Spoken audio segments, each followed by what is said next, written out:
명절 하루 전날 밤 10시에 사건이 하나 발생하게 됩니다. 전기 계량기에서 화재가 났다고 하더라고요. 혹시 전기 계량기에서 왜 화재가 났는지 그 이유를 여쭤보니까 그 이유를 바로 확인할 순 없다 얘기를 하시더라고요. 세입자들도 당연히 거기에 대해서 보상을 요구를 하고 있어요. 근데 어떤 분들은 음식값만 150, 200 얘기하셨고요. 숙박은 별도로 요청을 하셨어요. 음식 피해는 해주지 않아요, 보험에서.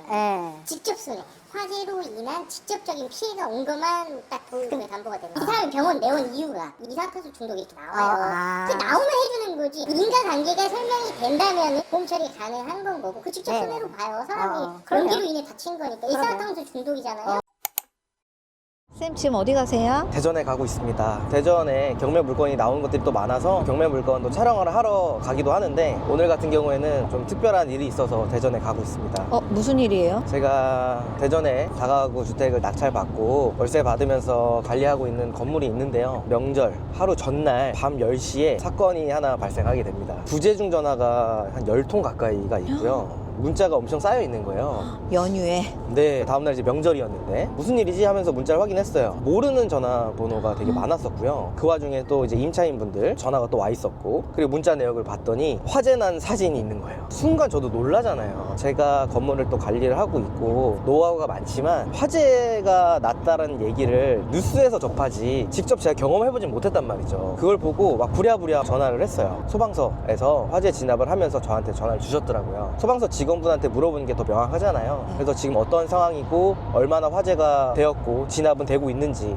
그리고 인명피해가 있는지 없는지를 먼저 물어봤습니다. 그래도 정말 다행히 인명피해는 없다라고 얘기를 하셨고 1층에서 화재가 났는데 크게 화재가 되기 전에 진압을 다 한 상황이다라고 얘기를 하시더라고요. 화재가 어디서 났는지가 되게 중요하잖아요. 집안에서 화재가 났었던 건 아니고 1층에 제가 다가구주택 임장을 갈 때 보면 꼭 확인하는 게 있잖아요. 전기 계량기나 도시가스를 확인을 하는데 전기 계량기에서 화재가 났다고 하더라고요. 혹시 전기 계량기에서 왜 화재가 났는지 그 이유를 여쭤보니까 그 이유를 바로 확인할 순 없다 얘기를 하시더라고요. 그래서 추후에 아마 감식 결과를 해야지만 명확한 사유가 나올 것 같다라고 이야기를 해주셨고요. 한전 직원분이 저한테 전화를 주셨더라고요. 한전 직원도 급하게 이제 명절 전날 밤 10시에 오셔가지고 퓨즈 선을 다 빼놓으셨대요. 전기 공급이 되면 또 2차적인 피해가 생길 수가 있기 때문에 전기부터 차단을 시켜놨다고 저한테 얘기를 하셨고요. 수리 관련해서 그럼 어떻게 진행을 해야 되냐고 제가 한전 직원한테 여쭤봤더니 수리 관련해서는 한전에서 해주는 게 아니라고 하더라고요. 분전함이 다 지금 화재가 됐기 때문에 전기가 지금 다 쓸 수가 없잖아요. 근데 임차인분들은 다들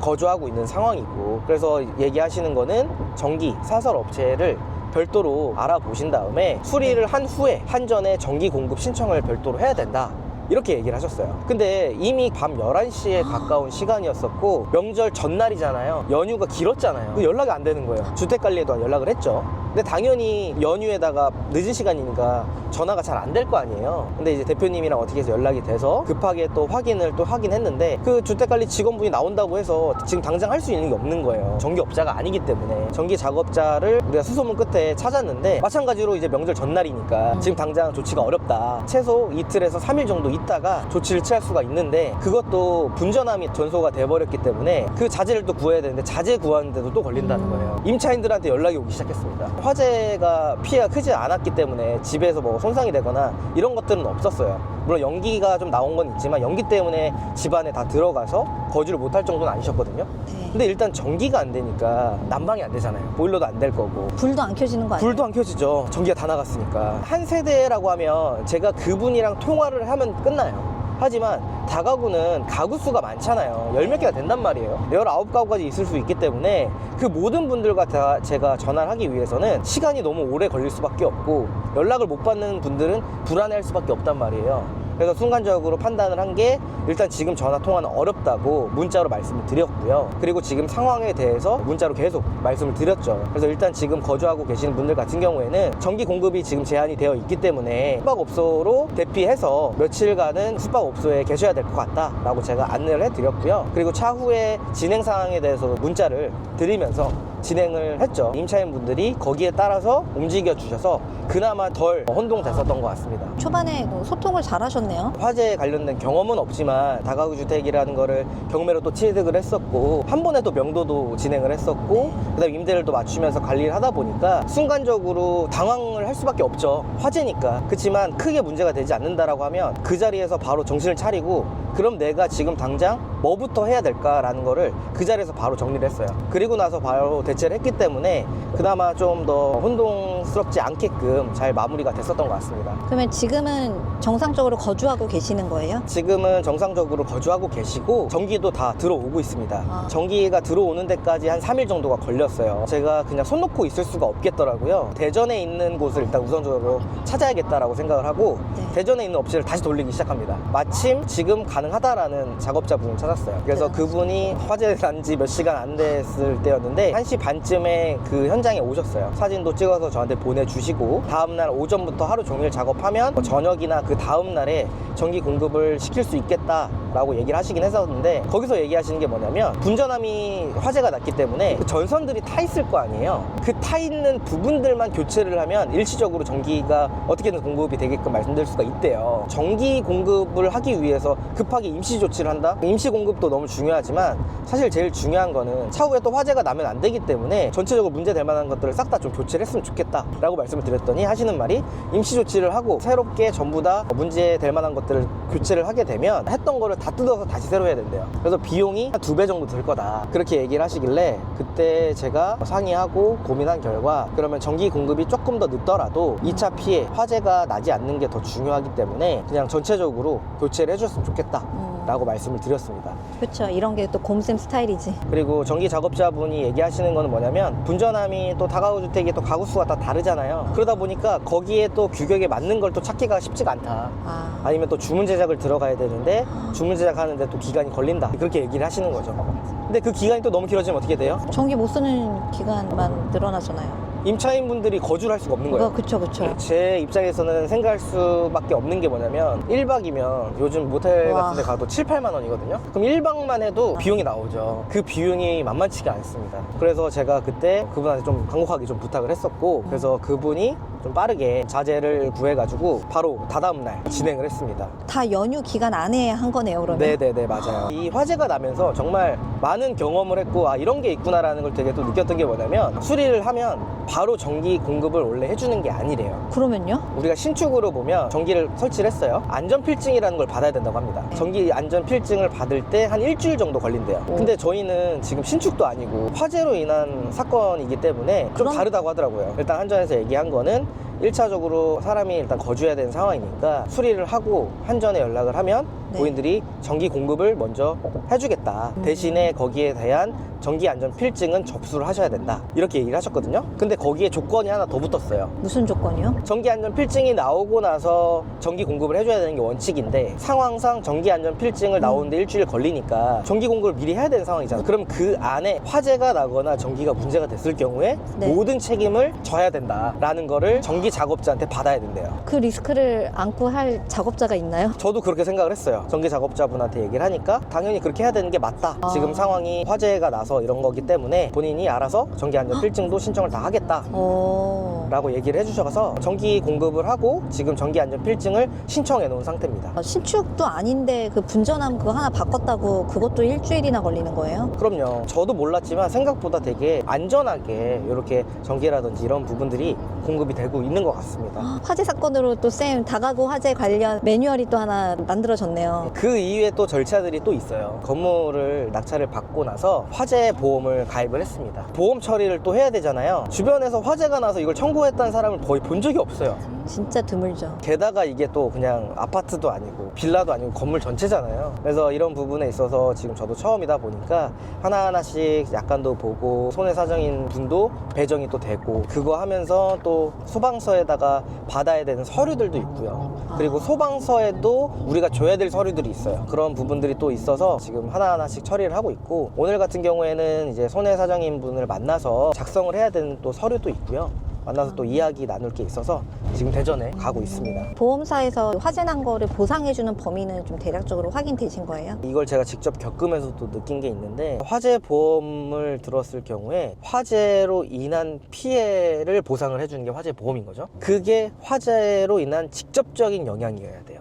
그러니까 예를 들면 분전함에서 화재가 났어요. 분전함에 있는 게 전송이 됐어요. 그럼 거기에 대해서는 피해액을 보상을 해줍니다. 그런데 그걸로 인해서 전기가 끊겼죠. 전기가 다 끊겼기 때문에 숙박이라든지 아니면 냉장고의 음식들이 전부 다 상하거나 뭐 이런 부분들이 또 있겠죠. 그런 부분에 있어서는 보상이 안 됩니다. 세입자들이 지금 보상을 요구하고 계시는 거죠? 그럼요. 세입자들도 당연히 거기에 대해서 보상을 요구를 하고 있어요. 그런 부분에 있어서 기본적으로 협의는 좀 필요합니다. 그래서 1차적으로는 제가 조사를 좀 하고 있어요. 숙박을 가셨을 경우에 당연히 영수증이 있을 거잖아요. 그 영수증에 대해서 첨부를 해달라고 제가 말씀을 드렸고, 그리고 제일 말씀하시는 게 냉장고에 음식이 상했다. 근데 그거는 특정하기가 너무 어렵습니다. 그래서 제가 다른 손해사장님 분들이랑도 좀 이야기를 했는데, 손해사장님 분들이 얘기하는 거는 냉장고에 있는 음식에 대한 보상은 현실적으로 어려울 거다. 아무리 특약이 있어도. 왜 어렵냐라고 제가 물어봤는데요. 손해사장님 분께서 얘기하시는 게, 냉장고에 있던 음식이 상해서 손해를 봤다라는 부분에 대해서는 그 임차인 분들이 주장을 하잖아요. 증명을 해야 된대요. 음식에 대해서 어떤 증명? 그럼 구매 영수증? 그거부터 해서 사진부터 해서 본인이 증명을 해야 된다고 합니다. 근데 사실 그게 현실적으로 어렵죠. 그렇기 때문에 기본적으로 그걸 그냥 협의를 한다고 하더라고요. 어떤 분은 큰 거 아니니까 대처하는 부분에 대해서 신경을 많이 써줘서 감사하다. 그래서 음식은 사실 얼마 안 되니까 이 부분 관련해서는 제가 알아서 하겠다라고 하시는 분들이 많았고요. 근데 어떤 분들은 음식값만 150, 200 얘기하셨고요. 숙박은 별도로 요청을 하셨어요. 같은 건물에 계시는 임차인 분들이지만 다 다르신 것 같아요. 아직까지는 해결 중입니다. 네. 그래서 제가 명확하게 좀 말씀드리기는 어렵지만 네. 추후에 그런 부분들도 제가 해결하게 되면 그런 좋은 꿀팁들도 제가 네. 영상을 찍도록 하겠습니다. 현장에 왔어요. 손해사장님 분이랑 또 이야기 한번 나눠보도록 하겠습니다.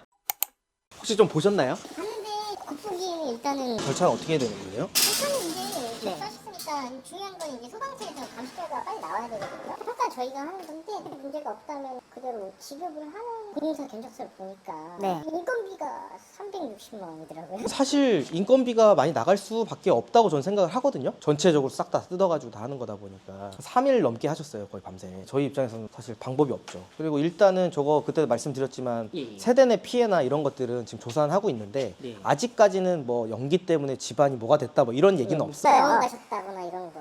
그런 골치 아픈데 그런 거는 아직 없어요. 차 피해는 해주지 않아요, 보험에서. 직접 손해. 화재로 인한 직접적인 피해가 온 것만 딱 보험에 담보가 되는 거예요. 근데 그게 특약을 넣으면 그것도 돼요? 따로 있어요. 네, 별도의 특약으로. 저는 이게 뭐냐면 2차로 했던 게 뭐냐면 저희 건물 말고 옆 건물로 가면 그거는 했는데 이것까지 생각을 못 한 거예요. 누수나 이런 건 다 했는데 대부분 이런 걸로 생각을 못 못하니까. 그것도 지금 심사를 일단 해봐야 된다는 거예요. 그렇죠. 다 뭐든지 심사 다 들어가야 되는 그 손해사정 하는 게 그거를 얼마나 적정한지를 평가하는 게 손해사정이잖아요. 말 그대로. 그렇기 때문에 그거는 다 이제 받아서 자료 받아가지고 평가해보고 하는 거고, 그리고 다른데 임차인분들이 현재 뭐 특별하게 병원 갔다 뭐 아니면 우리 집 시커매서 청소를 해달라 내 거 뭐 먼지 들어가서 개 날려서 막 안 가졌다 이런 거 아닌 이상은 할 만한 게 없어요. 병원 안 갔으면 아무 의미 없는 거고, 아우 나 지금 아프다고 하는 거 아무 소용없어요. 그때 당시 병원 간 사람만, 그 날짜에 그 날짜까지는 아니어도 적어도 2, 3일 안에 내가 생활하다 보니까 몸이 안 좋아서 병원 갔다. 그러니까 갔다 온 기록이 있는 사람만. 그리고 우리가 그걸 받았을 때 무조건 다 해준다가 아니고 초진 기록지를 다 내야 돼요. 인다서 초진 기록지 진료비 영수증 세분이어서 딱 내는데 그럼 초진 기록지에 나와요 다. 이 사람이 병원 내온 이유가 이산화탄소 중독 이렇게 나와요. 그 나오면 해주는 거지. 인과관계가 설명이 된다면 보험 처리가 가능한 건 거고, 그 직접 손해로 봐요. 사람이 연기로 인해 다친 거니까. 이산화탄소 중독이잖아요. 전문가분이시지만 매뉴얼이 없다고 보거든요. 왜냐하면 이게 건물이 다 다르잖아요. 피해 상황도 다 다른데 대략적인 큰 틀은 있겠지만 상황에 따라 다 다르기 때문에 어느 정도가 나오고 이런 것들에 대해서 매뉴얼 자체가 그렇게 있지 않아요. 말씀하신 대로 사고는 항시 다르고 범위도 크기도 피해 정도도 다 다르기 때문에 그때그때 상황에 맞춰서 조사를 하고 거기에 맞춘 평가를 하는 거지. 뭐 어느 정도 범위 있으면 얼마 뭐 이런 개념이 없어요. 그러면 만약에 요거가 이렇게 화재가 났다라고 하면 거기에 더 지급될 잘못되는 범위 금액이라든 이런 것들도 없어요. 그럼 요거를 한다고 해도 다 안 나올 수도 있다는 얘기. 다 넣을 수도 있죠. 보험 가액을 평가하는 거는 현재 이 건물을 팔 때 얼마입니다 해서 그 시세로 보는 게 아니고 네. 그 평가하는 기준이 따로 있어요. 건축을 언제 했는지, 무슨 구조로 했는지, 그러니까 건축 시기가 얼마나 지났는지, 단가가 있잖아요. 물건에 단가되는 기간, 그 다음에 건축물 구조가 뭔지, 이 건물을 새로 짓는데 얼마가 드는지를 따져서 거기서부터 사용한 연만큼 감가를 시키는 거예요. 그게 보험 가액이 되는 거예요. 네. 약간 감정평가사님이 감정평가하는 그런 비슷한 거네요. 개념이에요. 네. 그러면 이제 제가 할 거는 서류만 작성하고 그때 그 견적서 온 것만 해서 그때 보내드리면 되는 거고 일단은 그죠? 벌써 밤이 됐습니다. 손해사정인 분을 만나서 이야기도 나누고 서류 작성도 좀 하고요. 서류 제출할 것도 제가 안내를 받았고요. 온 김에 전세로 거주하고 계시는 임차인 분이 계시는데 반전세로 거주를 하고 싶다 라고 얘기를 하셔서 내려온 김에 부동산 계약서까지 작성하고 주민센터까지 가서 확정일자까지 다시 받았습니다. 일단 확정일자를 다시 받은 이유는 어쨌든 금액이 큰 상태에서 내려갔잖아요. 임차인분 입장에서는 보증금이 큰 금액에서 낮아지는 건 굳이 할 필요는 없어요. 근데 임대인 입장에서는 사실 예민할 수는 있거든요. 뭐 아파트나 빌라나 이런 것들은 큰 차이 없겠지만 다가구 같은 경우는 이제 부채랑 또 직결되는 부분이 있어서 확정일자까지 받고 보증금도 반환해드리고 또 주변에 경매 물건 나온 게 있어서 개인적으로 입찰할 물건 뭐 임장도 갔다 오고요. 그리고 나서 이제 지금 집을 가는데 벌써 밤이 됐습니다. 화재 관련해서는 화재로 인한 직접적인 피해만 보상이 가능하다고 하셔서 전기가 이제 끊겼죠. 거기에 대한 피해는 보상이 안 된다고 얘기를 하시더라고요. 그래서 일단 그 부분 관련해서는 제가 또 다른 방법으로 좀 해결을 해서 좋은 방법으로 해결이 되면 말씀을 드리는 걸로 하고요. 일단은 손해사정인 분이랑 제가 오늘 작성한 서류들도 좀 있습니다. 문답 확인서라 그래서 주소, 건물주 정보, 사고 경위라든지 어떤 피해가 있었는지 이런 부분들을 제가 다 작성을 했고요. 화재 보험 신청서가 있었습니다. 개인정보 활용 동의서도 작성을 하고요. 그리고 제가 앞에서 말씀드렸던 것처럼 서류를 좀 제출해야 될 것들이 좀 몇 가지가 있습니다. 소방서에 화재 증명원이랑 화재 현장 조사서를 저희가 받아서 손해사정인분한테 전달을 해야 됩니다. 정확히는 제가 발급 받아서 전달해 줘야 되는 것도 있긴 한데 제가 굳이 발급을 받아서 드리지 않더라도 손해사정인분한테 얘기를 드리면 정보 공개 청구를 알아서 하신다고 하시더라고요. 그래서 그 이유에 대한 절차는 딱히 없었습니다. 그리고 다행인 거는 손해사정인 분께서 얘기해 주는 게 여러 가지 계산하는 방법들이 있다고 하시는데 제가 처음에 보험을 들었을 때 건물 가액을 좀 높게 잘 들여놔서 크게 문제 없을 거라고 얘기를 해 주셨고요. 여러분들이 추후에 다가구주택이나 근린주택 낙찰 받고 관리하실 때 화재보험이라든지 여러 가지 좀 특약을 잘 확인하셔서 가입하고 관리하시면 1차적인 금전적인 피해는 없으실 것 같습니다. 우선적으로는 제가 그 비용을 먼저 지불을 하고요. 거기에 관련된 계산서라든지 수리업체 견적서 정보를 손해사정인 분한테 드리면 한 달 정도 걸린다고 합니다. 근데 참고로 제가 만약에 이 수리비가 1,000만 원이 들어갔다 그러면 그 1,000만 원을 전부 다 받는 건 아닙니다. 여러분들이 가입한 건물 가액이라든지 보험 금액 그리고 뭐 비율제인지 이거에 따라서 좀 차이가 있다고 해요. 그리고 또 그런 분들도 있을 수 있겠죠. 실제로는 1,000만 원이면 가능한데 2,000만 원 청구해서 돈 받으면 되지 않을까? 라고 이렇게 생각하실 수 있는데 그것도 손해사정인 분이 다 일일이 확인을 한다고 합니다. 실제로 이 비용이 드는 게 맞는지 다른 곳에 견적도 받으신다고 하셨고 견적서를 준 그 업체한테 또 전화를 해서 거기에 대한 부분들 다 확인한다고 하니까 과하게 청구하거나 이런 부분들은 되지 않습니다. 그래서 이번 계기를 통해서 건물을 관리할 때 어떤 특약을 넣고 어떤 보험을 넣어야 되는지 이런 부분들을 또 제가 뼈저리게 느꼈습니다. 굳이 좋은 경험은 아니지만 내가 어떻게 생각하냐에 따라 다른 것 같아요. 아, 화재가 나서 왜 이렇게 힘든 일만 생겨 라고 생각하면 한없이 힘듭니다. 인명사고가 일단 없었기 때문에 오히려 저는 대박 나겠다라는 징조로 저는 생각을 했어요. 여러분들이 어떻게 생각하느냐에 따라서 어떤 마인드냐에 따라서 모든 일이 결정된다고 생각을 합니다. 그래서 항상 긍정적으로 나도 건물주가 될 수 있고 나도 월세를 받을 거다 이렇게 자꾸 생각하고 여러분들이 물건 검색하고 하시다 보면 여러분들도 내 건물에서 월세를 분명 받는 날이 오실 겁니다. 근데 그 기간이 되게 길 것 같죠? 길지 않습니다. 생각보다 한 달 안에 건물주가 되시는 분들도 있고 내가 직장생활을 뭐 20년 30년 하는 것보다는 사실 상대적으로 짧은 시간 안에 정말 많은 것들을 변화를 시킬 수 있으니까 내 얘기가 아니다 라고 선 그어버리지 마시고요. 나도 할 수 있겠다, 다른 사람들도 하면 나도 충분히 할 수 있겠다 라는 생각을 하고 제 영상을 시청해 주시면 큰 도움이 되실 거라고 생각을 합니다. 추후에 제가 보험이라든지 이런 것들이 좀 정리가 되면 어떤 보험을 넣어야 되고 금액은 어느 정도가 적정하고 나중에 사고가 났을 때 어떤 식으로 대처를 해야 되는지 어떤 서류를 제출해야 되는지 이런 부분들까지도 제가 설명을 드리도록 하겠습니다. 오늘도 고생 많으셨습니다.